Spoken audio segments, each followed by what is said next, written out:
Et bonjour à toutes et à tous, j'espère que vous allez bien. Bienvenue pour ce petit live matinal, ce psychédélice du mercredi matin. On va, comme d'habitude, vivre une expérience hypnotique ensemble dans quelques minutes. Bonjour à tous ceux qui sont déjà en train de se connecter. J'espère que vous êtes en pleine forme. Et en général, à cette heure-là, en pleine forme, c'est encore plein des rêves de la nuit, encore un petit peu entre deux eaux, entre deux états de conscience. Ce qui va être parfait pour replonger dans quelques minutes dans une expérience qui ne sera pas tout à fait du sommeil, qui ne sera pas tout à fait de la veille, qui sera une expérience hypnotique dans laquelle on va explorer un thème que j'ai annoncé hier soir sur Instagram et sur YouTube.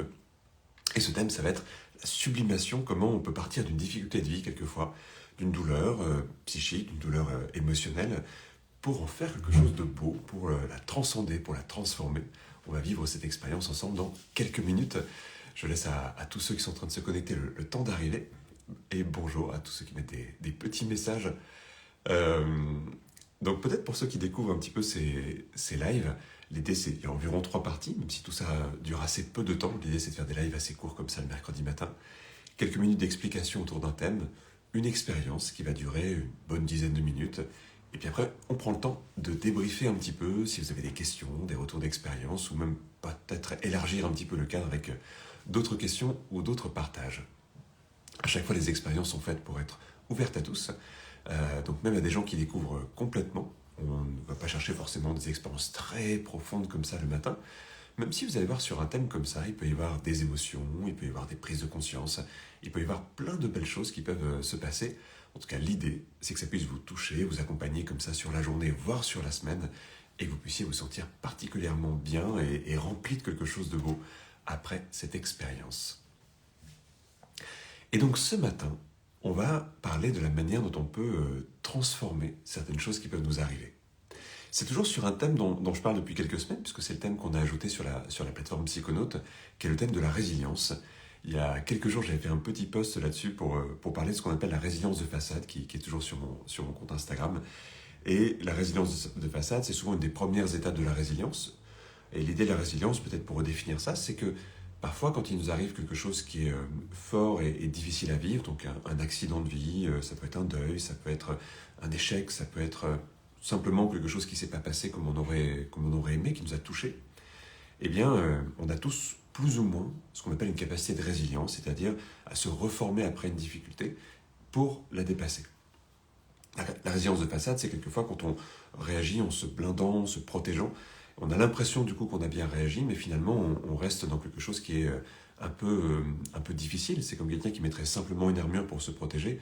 Ça le rend en effet plus fort sur le coup, mais ça va l'empêcher aussi quelquefois d'aller trouver la flexibilité, d'aller se transformer.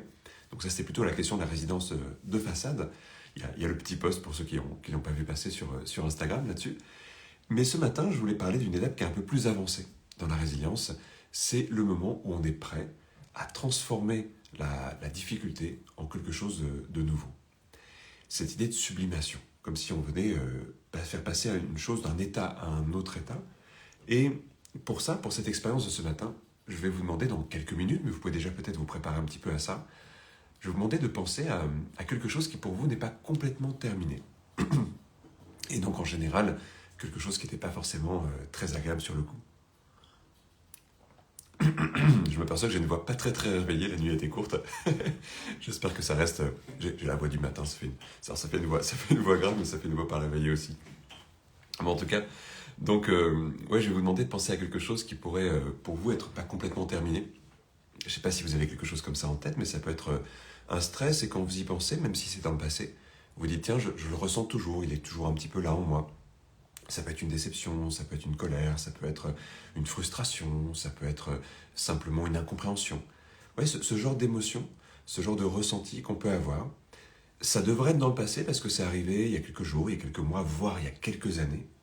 Et pourtant, il y a toujours la sensation de quelque chose qui est là et qui n'est pas tout à fait terminé. Et l'idée de la sublimation, ça va être de prendre ça. Alors je vous décris un petit peu l'expérience, comme ça vous y prépare à mieux la vivre encore. Première chose, on va se connecter à cette émotion. Alors ça ne sera pas forcément la partie la plus agréable de l'expérience, mais on ne va pas juste le faire pour se connecter à une émotion pas très agréable, on va essayer de la rencontrer, cette émotion, et d'aller la déconstruire. Un petit peu comme un jeu de Lego, il y aurait une construction, puis on viendrait la déconstruire pour récupérer le matériel pour en faire autre chose. Donc il va vraiment y avoir une étape de déconstruction, mais pas pour enlever, mais pour récupérer l'intention qui est derrière. Et vous allez voir que déjà faire ça, ça permet de se rendre compte qu'une émotion, ça a un sens, ça a une histoire, et que quand on la décompose de cette façon-là, vous savez, c'est un petit peu comme si on pouvait, à partir d'une peinture, reprendre tous les pigments, reprendre toute la palette des couleurs, etc., pour en refaire autre chose. C'est un petit peu ce qu'on va faire là. Donc vous allez déconstruire, et on va se servir de ce qui aura été déconstruit comme d'un matériel de base pour créer autre chose. Et là, on sera presque sur une création artistique, mais une création artistique de l'imaginaire. On va muscler un peu l'imaginaire pour ça. Vous allez créer une forme, vous allez créer une représentation transcendée de cette difficulté, de cette émotion. Et une fois qu'il y aura ça, cette œuvre d'art mental, quelque part, eh bien, je ne vous décris pas tout, on en fera quelque chose, ce sera un peu comme un rituel, on en fera quelque chose à la fin de l'expérience. En tout cas, l'idée, c'est que cette transformation, elle puisse perdurer en vous. C'est souvent l'idée quand on fait de l'hypnose, on cherche des rituels qui permettent non seulement de faire du bien sur le coup, mais surtout que ça continue après et que ça vous accompagne. Donc voilà un petit peu l'expérience qu'on va faire dans quelques instants. Alors vous allez voir qu'en effet, c'est un travail qui peut être assez fort parce qu'il y a vraiment quelque chose qui se transforme dans nos émotions, un petit peu confrontant au début, mais en même temps, le soulagement qui vient derrière, la sensation d'avoir reconstruit quelque chose, elle vaut largement le coup. Et derrière, on ressort avec des émotions de type soulagement, compréhension, prise de conscience, etc. Donc vraiment, l'idée, c'est de traverser ça et à la fin d'avoir une sensation de satisfaction. Et bien vous êtes de plus en plus nombreux. C'est super, on va pouvoir commencer l'expérience dans quelques instants. Ce que je vous propose pour bien vivre cette expérience, c'est de vous mettre dans les meilleures conditions possibles. Ça va durer une dizaine de minutes, peut-être un tout petit peu plus. Je ne sais pas où vous êtes. Peut-être que vous êtes sur un trajet pour aller travailler. Peut-être que vous êtes sous votre couette, au chaud. Peut-être que vous êtes devant votre café. Peut-être que vous sortez de la douche ou quelque chose comme ça. Mais dites-vous que c'est juste un temps que vous allez prendre pour vous. Si vous pouvez, installez-vous confortablement. Mettez des écouteurs, comme ça vous aurez l'impression que ma voix est plus proche de vous. Vous aurez quelque chose un petit peu plus guidant, un peu plus intime dans la façon d'être guidé. Et dans l'idéal, c'est bien de fermer les yeux. Si vous ne pouvez pas fermer les yeux parce que vous êtes dans le métro, je ne sais pas par exemple, eh bien fixez un point devant vous, ça ne se verra pas trop. Et c'est parti. Mettez-vous juste un petit timer pour sortir à la bonne station ou quelque chose comme ça. Mais en tout cas, on peut le faire en marchant dans la rue, on peut le faire en étant dans les transports. Si vous conduisez, si vous êtes à vélo, je vous le déconseille quand même, ça c'est pas une très bonne idée. Du moment que vous êtes un peu tranquille, en tout cas ça peut fonctionner. En tout cas, vous allez être enthousiaste par rapport à ces idées de transmutation. Installez-vous bien. Vous allez pouvoir, je vais vous demander de faire 2-3 petites choses avec votre imaginaire avant de rentrer complètement dans l'expérience. En fait, on parle d'imagination active en hypnose. C'est un des leviers de l'état hypnotique, l'imagination active. Je vais vous demander quelque chose. Imaginez, alors votre bras pourrait être comme ça, mais imaginez que vous faites ce mouvement-là, mais sans le faire. Et essayez juste de sentir qu'en fait, quand vous imaginez quelque chose, ça active des sensations dans votre corps. Je dis ce mouvement, ça aurait pu être n'importe quel mouvement, mais un mouvement de la main, c'est souvent une des choses qu'on arrive le mieux à imaginer. Imaginez que vous faites un mouvement de la main et que vous allez saisir un objet, par exemple, mais sans le faire. Essayez de sentir que dès que vous faites ça, il y a 2 parts de vous qui se créent. La part qui ne sait très bien qu'elle ne bouge pas, qu'elle est immobile, et puis une part imaginaire qui semble y croire un peu plus. Il y a comme une division dans notre esprit. Si vous avez les yeux fermés, mais ça marche aussi si vous avez les yeux ouverts, je vais vous demander d'imaginer la chaleur du soleil sur votre visage. Alors pour tous ceux qui sont en France, c'est assez lointain, cette sensation-là, je crois. Mais imaginez juste ça, la chaleur du soleil sur votre visage. Et de la même façon, votre esprit va se diviser en deux. Une partie de vous qui sait très bien qu'elle est juste en train d'imaginer quelque chose, et une autre partie de vous qui peut vraiment sentir comme si quelque chose dans le corps s'activait. Les récepteurs de température du corps semblent quasiment s'activer pour que vous puissiez sentir cette sensation. Puis je vous demandais d'imaginer une 3e chose pour continuer à réchauffer votre imaginaire comme ça. Pour continuer, on pourrait avoir la sensation, vous savez que l'imaginaire c'est comme une pâte à modeler un peu dure au début. Puis si on commence à la pétrir, si on commence à la réchauffer, cette pâte à modeler, elle devient on peut prendre à peu près n'importe quelle forme, on peut la sculpter, on peut jouer avec, elle devient plus étirable, plus plus capable en fait de revêtir à peu près n'importe quelle forme. Et là, on l'a fait donc avec la perception d'une température, la perception d'un mouvement. On va continuer avec la perception d'un goût. Je ne sais pas ce que vous auriez envie de manger là. Est-ce que c'est un bon croissant? Est-ce que ça pourrait être, je ne sais pas, une tartine avec du beurre et de la confiture, quelque chose comme ça? Imaginez simplement le goût de quelque chose que vous aimeriez manger là pour votre petit déjeuner. Et pour certains, ça peut être simplement le goût et même l'odeur du café. Et pareil, ça réchauffe l'imaginaire parce qu'on revient sur ces deux parties. La partie de nous qui sait que ce n'est que de l'imagination et la partie de nous qui y croit. Si vous n'avez pas encore fermé les yeux, ça va être le moment. Et j'aimerais qu'on parte un petit peu dans cette idée avec l'hypnose. Il y a Divine Colombe qui dit le goût du nougat. Mais c'est très bien si c'est le nougat, c'est parfait. Du coup, je l'ai, le goût du nougat, au moment où je lis tes mots. Et je pense qu'on devrait tous passer comme ça quelques instants tous les jours à réchauffer notre imaginaire. Quand on lit un livre, c'est ce qu'on fait. Rappelez-vous de toutes les fois où vous êtes rentré dans un livre, où vous êtes rentré dans un film. Il n'y a pas longtemps, je faisais une démonstration d'hypnose comme ça. Et il y a une personne qui à la fin m'a dit « J'ai vécu des choses et pourtant j'ai essayé de résister ». Et je me suis dit que c'était très étrange et que c'était vraiment propre à l'hypnose parce que on ne dirait jamais à un réalisateur après avoir vu son film « Écoute, je suis rentré dans ton film et pourtant j'ai essayé de résister ». On ne dirait jamais à un écrivain en lisant son livre « Écoute, je suis rentré dans ton livre mais j'ai essayé de résister ». Je pense qu'à l'inverse, quand on sent qu'on rentre dans un livre, quand on sent qu'on rentre dans un film, on est juste très heureux de vivre cette expérience. C'est une porte dans notre imaginaire qui s'ouvre et on passe un cap, on franchit quelque chose et on arrive à une très belle sensation parce que tout d'un coup, le monde créé par l'auteur, par le réalisateur, par les acteurs devient quasiment réel. Et peut-être que c'est une des plus belles choses qu'on est capable de vivre en tant qu'humain. Vivre l'imaginaire comme si c'était réel pendant un temps particulier.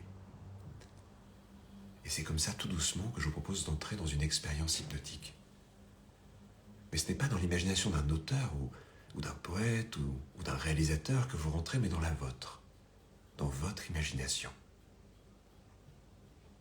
Comme si vous commenciez à plonger dans une expérience plus introspective, comme si vous mettiez de côté le monde un peu entre parenthèses, le temps, l'agenda, les choses à faire, tout ça est lointain, tout ça s'en va. Pendant un temps, c'est comme suspendu, comme une mise entre parenthèses. Et c'est un monde imaginaire qui s'ouvre. Comme quand on s'endort et qu'on rentre dans un rêve.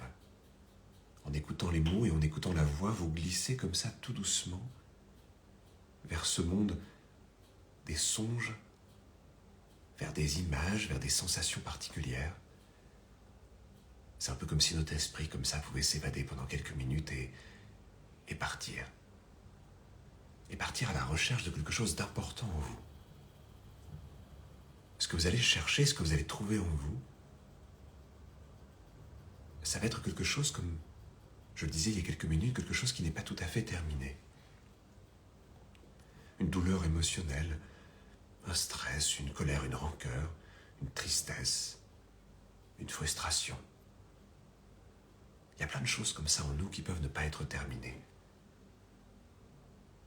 Il y a un psychothérapeute que j'aime beaucoup qui parle d'histoire inachevée. On a tous en nous des histoires inachevées. Comme si notre écrivain intérieur s'était arrêté au plein milieu du livre, ou peut-être avant le dernier chapitre quelquefois. Et c'est ce dernier chapitre qu'on va pouvoir écrire là ensemble. Connectez-vous à cette émotion et demandez-vous où est-ce qu'elle est dans votre corps. Et c'est une question qui paraît singulière comme ça. Où est-ce que serait une émotion dans notre corps? Puisqu'on sait que il n'y a rien dans notre corps. Si on ouvrait le corps d'une personne qui a une émotion, on ne verrait rien. Et pourtant, on sait que cette émotion-là, elle est dans la poitrine. Celle-là, elle est plutôt au niveau du ventre, de l'estomac. Celle-ci, elle est au niveau de la gorge. Localisez votre émotion. Demandez-vous où elle est, où est son centre. Et connectez-vous à cet endroit. Vous êtes connecté à cet endroit, vous sentez cette émotion. Demandez-vous quelle couleur elle a. Au singulier ou au pluriel. Est-ce qu'elle a une couleur unie? Est-ce qu'elle est comme un mélange comme ça de différentes couleurs, de différentes images? Connectez-vous à cette émotion, à son endroit, à ses couleurs, à sa forme aussi. Quelle forme elle a? Est-ce qu'elle est ronde, rectangulaire, ovale? Quelle épaisseur elle a? Et en fait, un peu comme un scientifique regarderait un objet pour le comprendre, vous regardez votre émotion comme si vous deviez percevoir sa forme, son épaisseur, sa température, comme si vous deviez la mesurer. Et en la regardant avec ce regard-là, elle devient déjà différente. C'est comme un matériel. C'est comme si vous trouviez comme ça quelque chose à l'intérieur de vous, comme un archéologue viendrait trouver les vestiges de quelque chose d'ancien. Et vous êtes comme ça connecté à cette émotion. Et en étant connecté à cette émotion, vous allez remarquer que il est possible tout doucement de la décomposer. Comme si vous preniez ce matériel, et je parlais de cette pâte à modeler tout à l'heure qu'on pourrait réchauffer, cette pâte à modeler comme ça qu'on pourrait prendre en main pour la réchauffer, pour lui donner plus de fluidité. Vous allez commencer avec une main imaginaire à pétrir cette émotion, comme s'il était possible de vous reconnecter à quelque chose de plus primaire par rapport à cette émotion. C'est juste un matériel imaginaire, un matériel de votre esprit. Et en étant connecté à ce matériel, vous allez avoir la sensation que vous la comprenez un peu différemment, cette émotion. Que vous la retrouvez avec un regard un peu plus neuf. Vous la pétrissez, vous commencez à changer sa forme, vous pouvez jouer avec, l'étirer, vous pouvez commencer à percevoir que c'est comme une matière, comme un sculpteur viendrait comme ça pétrir un bloc de terre glaise pour commencer à s'approprier cette matière, et vous pouvez même sentir la résistance de cette matière dans vos mains imaginaires. Vous jouez avec, vous l'étirez, vous en faites une boule, de plus en plus, vous vous l'appropriez, ça change déjà quelque chose. On est souvent passif par rapport aux émotions, mais là c'est comme si en interagissant avec elles, vous activiez quelque chose en vous, vous devenez actif sur votre émotion, vous devenez connecté à votre émotion. Vous la pétrissez, vous jouez avec, et progressivement, comme un artiste commence à percevoir qu'il a devant lui une matière intéressante, vous sentez qu'un élan de créativité vient se mêler à ça. Notre part inconsciente est souvent hyper créative. C'est elle qui génère nos rêves la nuit. C'est elle qui est capable de transformer les images, les sons et les sensations. C'est à elle que les artistes, les créatifs, font appel, comme un réservoir d'idées, comme un réservoir de possibles. Et par ces mains imaginaires, cette créativité circule comme un fluide qui viendrait toucher cette matière émotionnelle. Vous continuez à la transformer, vous continuez à la pétrir, et tout d'un coup, c'est comme si un élan créatif vous donnait envie d'en faire quelque chose. Comme si tout d'un coup, vous vous demandiez quelle forme pourrait devenir cette émotion. Une sculpture émotionnelle, une sculpture intérieure. Vous commencez comme ça à la ciseler. Et dans notre imaginaire, on a tous ce talent très puissant, très fort, qui fait que tout est possible. Sentez qu'il y a une forme qui vous appelle. Les sculpteurs disent parfois qu'ils viennent libérer la forme piégée dans la matière. Vous savez, cette idée de regarder un tronc d'arbre et de se dire, il y a une forme cachée dedans. J'enlève tout ce qui est superflu pour que la forme apparaisse. Avec ce bloc émotionnel, c'est comme si vous sentiez qu'elle doit prendre une forme, comme si vos mains ne faisaient que réaliser le destin de cette forme. Comme si vous donniez vie, vous étiez l'agent par lequel cette émotion pouvait prendre sa nouvelle forme, sa forme transformée, sa forme mise à jour. Et vous la sculptez. Elle prend forme, elle prend une forme. Elle se dessine, elle se précise, jusqu'à devenir cette sculpture qui représente quelque chose. Et je ne sais pas si vous avez déjà l'idée de ce qu'elle doit représenter, ou si ça se fait au fur et à mesure, comme si vous découvriez ce que vos mains font. Comme si vous découvriez ce que votre esprit était en train de créer. Mais tout d'un coup, cette forme, elle semble être votre émotion transmutée, votre histoire qui s'achève, le chapitre que vous écrivez, la fin d'une expérience, la fin de quelque chose que vous avez vécu, transcendé, observé. Alors, vous allez faire quelque chose d'étrange. Dans un lieu qui vous est familier, dans un lieu que vous voyez tous les jours, ça peut être chez vous bien sûr, ça peut être votre bureau, ça peut être un endroit dans lequel vous allez souvent prendre un verre ou quelque chose comme ça. Vous allez venir déposer cette sculpture imaginaire. Ça peut être très simple, ça peut être là sur le coin de la table, sur une étagère. Ça peut être là à côté de votre ordinateur, à côté de votre téléphone, à côté d'un objet, d'un autre objet de votre maison, de votre chambre, de votre salle à manger, de quelle que soit la pièce. En imagination, vous venez déposer cette sculpture à tel endroit. Et en la déposant, c'est comme si vous disiez, je mets là la fin de mon histoire avec cette émotion. C'était dur, vous en avez fait du beau, c'était difficile, vous avez créé de l'art avec, vous avez créé quelque chose de magnifique avec, et vous venez déposer cette sculpture dans un endroit où vous savez que vous verrez cet endroit, peut-être aujourd'hui, peut-être même juste après cette expérience. Ça peut être là sur cette étagère à côté de certains livres, ça peut être à tel endroit à côté de quelque chose qui est réellement posé là. Et en passant devant, tout à l'heure, demain et dans les prochains jours, vous saurez qu'il y a quelque chose que vous seul pouvez voir. Il y a cette forme, cette belle forme que vous avez créée. Elle est là. Quelqu'un d'autre passerait et ne la verrait pas. Mais vous, vous saurez qu'elle est là. Et à chaque fois, elle vous rappellera ce trajet, cette transformation. Et vous la garderez là jusqu'au jour où vous n'aurez plus envie de la voir. Jusqu'au jour où peut-être que vous vous direz « Mes yeux n'ont plus besoin de contempler cette réalisation. » Ce jour-là, mentalement, vous pourrez la prendre pour en faire autre chose. La mettre à la cave, au grenier, ou la remiser quelque part, ou simplement la jeter. Mais pour l'instant, gardez-la là comme la validation de cette transformation intérieure, comme quelque chose qui témoigne de ce que vous avez fait. Il va être temps maintenant de revenir de cette expérience. Mais ce qu'on a fait avec notre imaginaire existe toujours dans le réel. Il va être temps maintenant de remonter vers cette journée qui commence. Bientôt 8h30, le jour a commencé à se lever. Les sensations sont un petit peu différentes sans doute.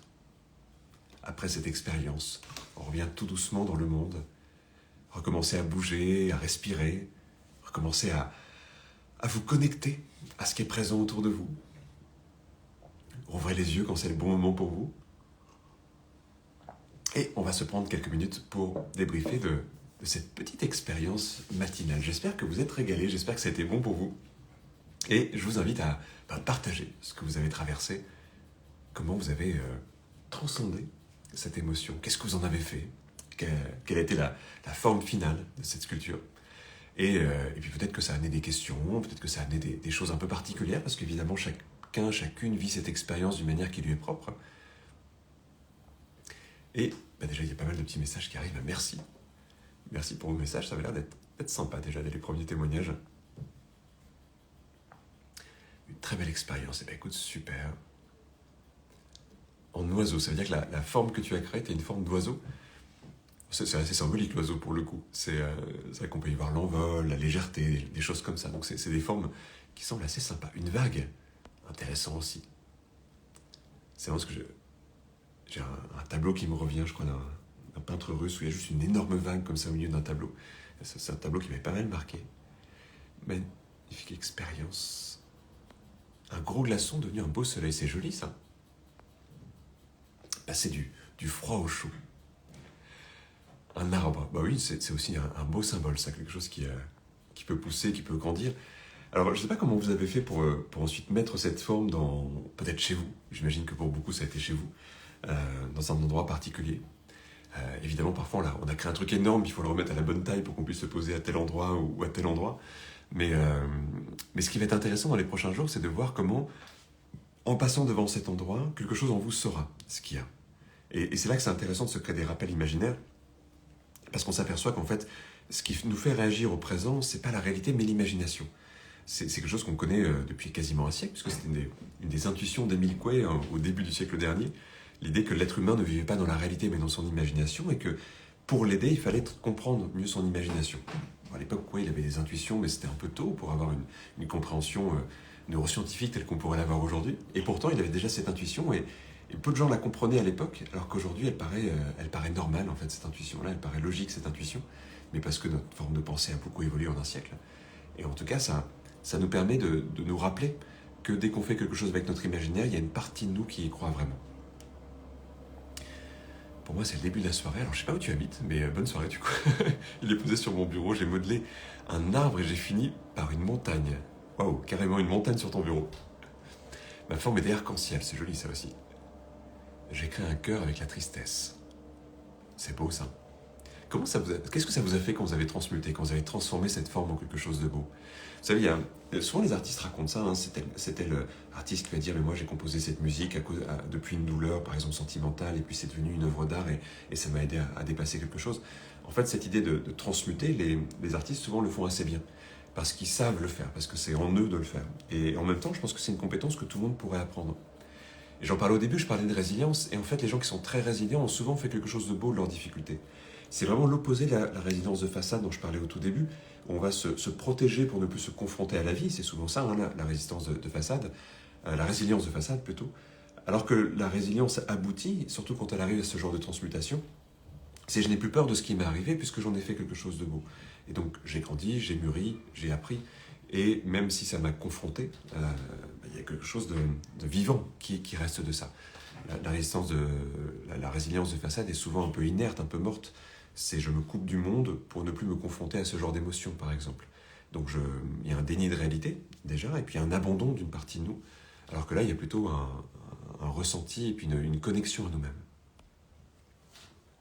Une voiture posée sur une étagère et qui est prête à prendre le départ vers de nouveaux horizons afin de me libérer.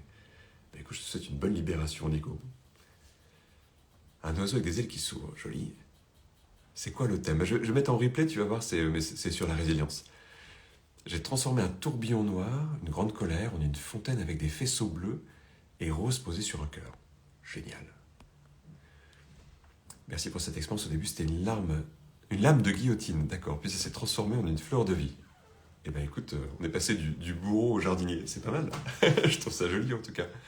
C'est intéressant de voir les symboles qui nous viennent au début, qui sont souvent des symboles un peu durs, un peu sombres. Quelqu'un parle d'un tourbillon, là, d'une lame de guillotine. C'est vrai que souvent, nos expériences, elles commencent avec quelque chose qui est comme ça et un peu dur. Et je pense que c'est pour ça que souvent, le réflexe, c'est la fuite. Je ne vais pas me connecter à quelque chose que je sais ne pas aimer. Et pourtant, c'est la première étape pour le transformer. Ça a bien fonctionné rapidement. J'adore mon inconscient et ses métaphores pertinentes. Génial. Il y a un entraînement après. Si vous avez déjà fait plusieurs lives ou si vous êtes sur Psychonautes, l'entraînement doit faire que... pour moi, Psychonautes, c'est une salle d'entraînement pour le cerveau, hein, quelque part. Dit comme ça paraît un peu étrange, une salle de sport pour le cerveau.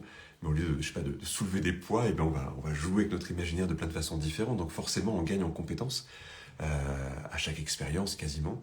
Et on finit par jouer avec notre imagination d'une façon qui, pour la plupart des gens, est presque de la science-fiction. Et pourtant, moi je suis persuadé d'une chose, c'est que on devrait maîtriser ça. Et je pense que c'est pas plus de la science-fiction que ça va faire assez bien du calcul mental finalement. C'est juste un peu d'entraînement. Une dispute cet été, le sentiment d'injustice, la colère et la tristesse, la forme, c'était un ovale épais. Et du coup, ça c'est la forme finale ou est-ce que c'est la forme que tu as transformée du coup?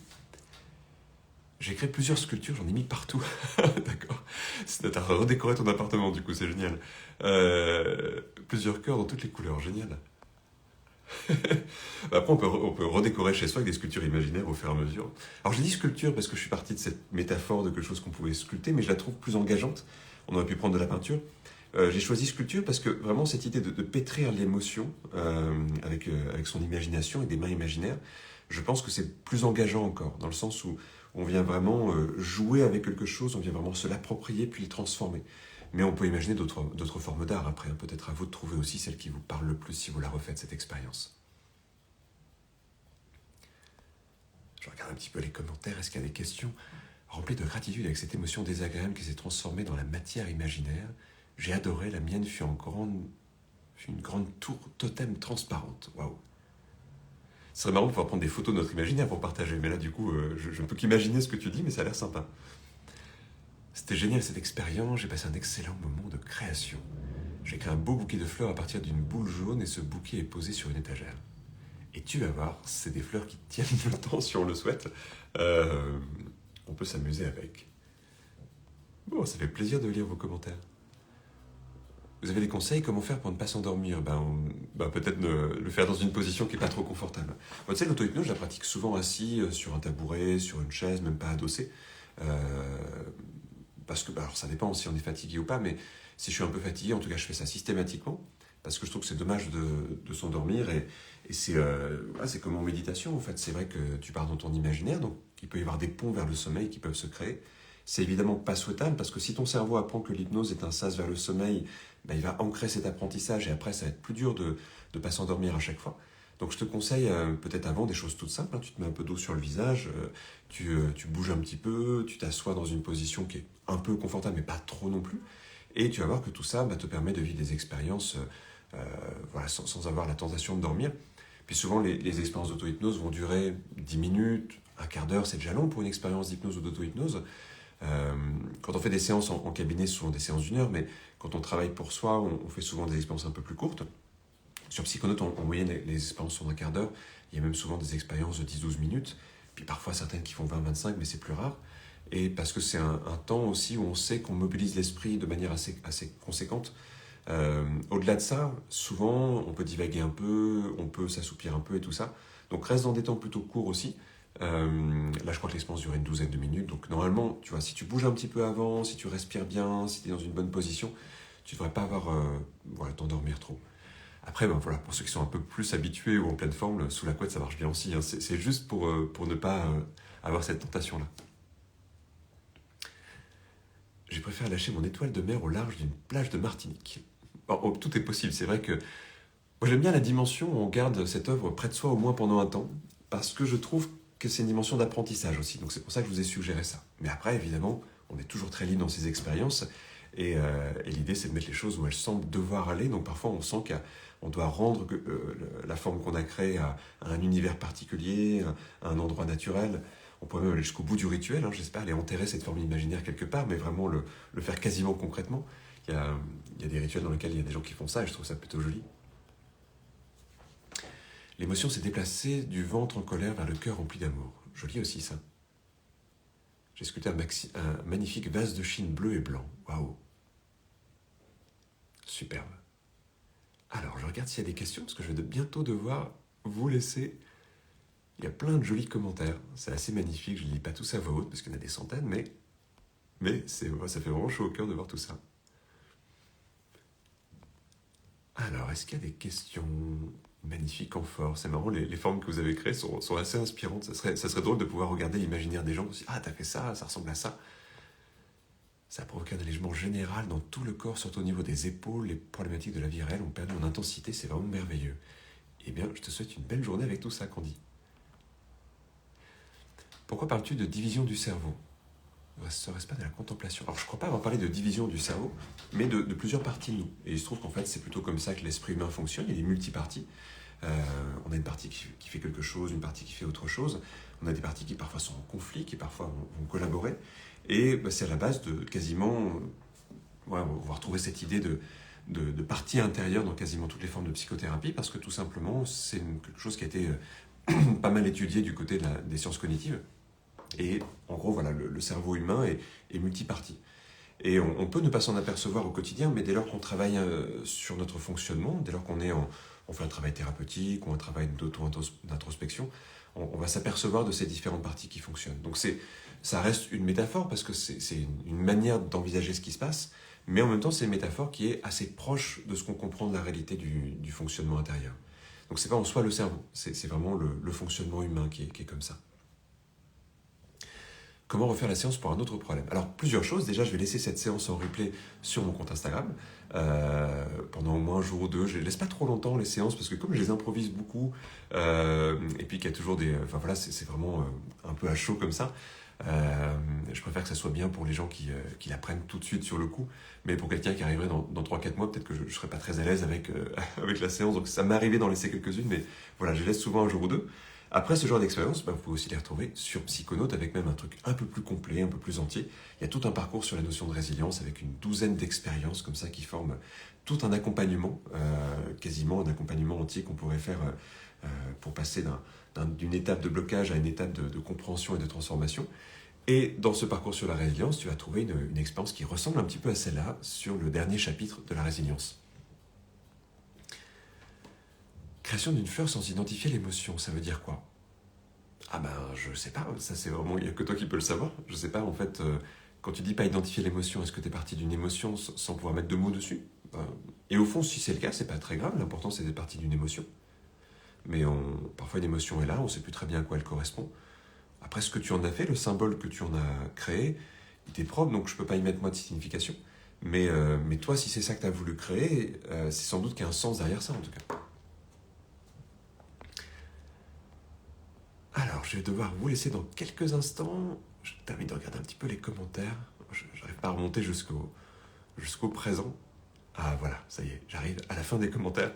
Il y a beaucoup de remerciements, merci, ça fait vraiment plaisir. Écoutez, partagez cette expérience si elle vous a plu. Pour moi, vraiment, un des buts, c'est de faire découvrir l'hypnose et l'auto-hypnose.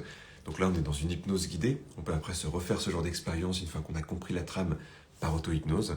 Et voilà, si tout le monde avait ces outils-là, je pense que le monde serait un peu plus beau. Donc, partageons ces expériences pour que ça puisse se diffuser. En tout cas, moi, je vous souhaite une très très belle journée. Deux petites actus. Je ne sais pas si vous avez vu, j'ai posté là ce matin sur le fait qu'on a créé un décryptage de séances d'hypnose avec quelqu'un que j'aime beaucoup, Alexis. C'est aussi sur la story pour ceux qui veulent accéder directement au lien. Donc comme vous le savez, je mets souvent des extraits de ce que j'appelle les cabinets publics, c'est-à-dire les conférences, démonstrations que je donne assez régulièrement. Celles de Paris sont filmées, puisqu'on a l'équipe vidéo qui est sur place, et on en met souvent un extrait, donc une séance en ligne. Et il y a un mois à peu près, on a fait un cabinet public et il y a eu un petit problème de son. Du coup, le son n'était pas si bon que ça. On s'est dit qu'on n'allait pas pouvoir le diffuser. Et en même temps, il y a eu l'idée d'en faire un décryptage, donc de prendre la séance et avec Alexis, on la commente, peut-être pas phrase par phrase, mais quasiment, pour voir un peu la technique, pourquoi on accompagne les gens comme ça, quelles sont les questions qu'on se pose quand on fait de l'hypnose. Et voilà, la séance, on a pris un morceau de séance qui doit durer un quart d'heure. Le décryptage, du coup, dure 1 heure, parce qu'il y a plein de choses à dire là-dessus. Et j'ai hâte d'avoir vos retours, parce qu'on a fait cette première partie de séance. Et en fonction de vos retours, si vous avez aimé le format, si c'est un truc qui vous a plu, eh bien on en fera d'autres. Donc n'hésitez pas à mettre des petits commentaires sur la chaîne YouTube ou sur Instagram. Ou peut-être même si ça vous amène des questions ou des choses de l'hypnose que vous aimeriez qu'on décode sur certaines séances. Voilà, on s'est dit avec Alexis qu'on en ferait sans doute une petite série, mais ça va dépendre aussi justement de la réception de ce premier essai, qui est sans doute à améliorer. Donc c'est pareil, si vous avez des pistes d'amélioration, des commentaires et tout ça, c'est vraiment bienvenu. Je vous souhaite à tous et à toutes une très belle journée, que cette œuvre d'art elle vous accompagne dans les prochains jours aussi, et puis peut-être à mercredi prochain pour une nouvelle expérience hypnotique. À bientôt et bonne journée.